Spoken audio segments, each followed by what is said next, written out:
True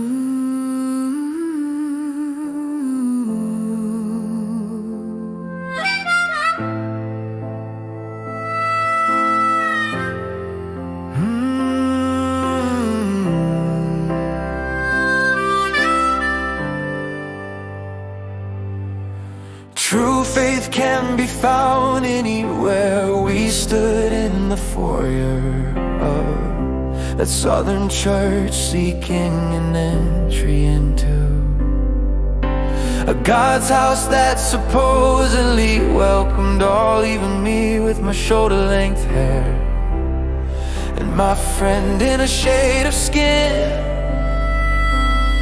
A bit too dark for the comfort of those inside. The deacon at the door politely suggested we go elsewhere, because a coat and tie were necessary to attend the services.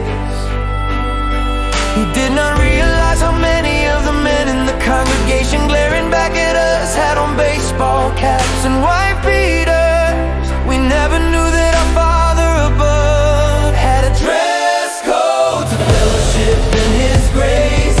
All those early Christians in tattered rags had ties, but they were the kind that bound their heads together before they were fed to the lions.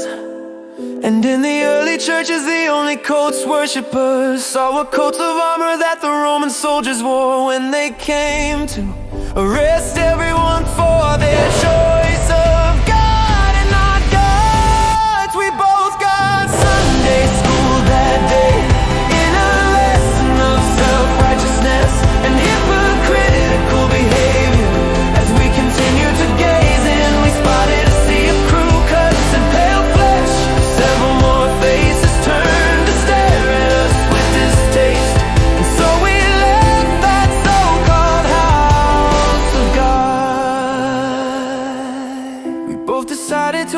Him instead in the sunny day around us, with a choir of birds above, at a lovely glade with a pond, sharing a sanctuary for our crushed spirits. We were quite welcome there to partake in a glorious ritual without any creature, human or otherwise, looking down their noses at us. We washed our hot feet much like Jesus did, with a sinner in a clear-watered blessing from heaven's spring rains. We found communion in an offering of worms, sacrificed on the question marks of 2 fishing hooks, and then baptized in the pale green depths where we captured some of God's bountiful abundance below. We took home several rather large-mouthed catfish that were not quite as wide as the gaping mouths of those hypocrites.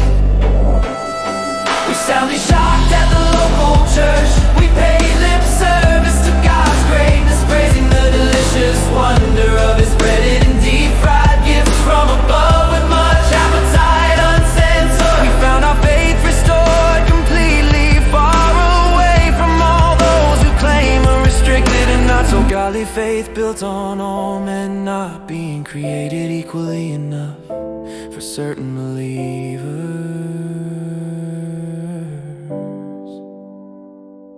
God's true temple of worship is in each of our hearts, and not confined to one exclusionary form of worshiping by not so saintly saints.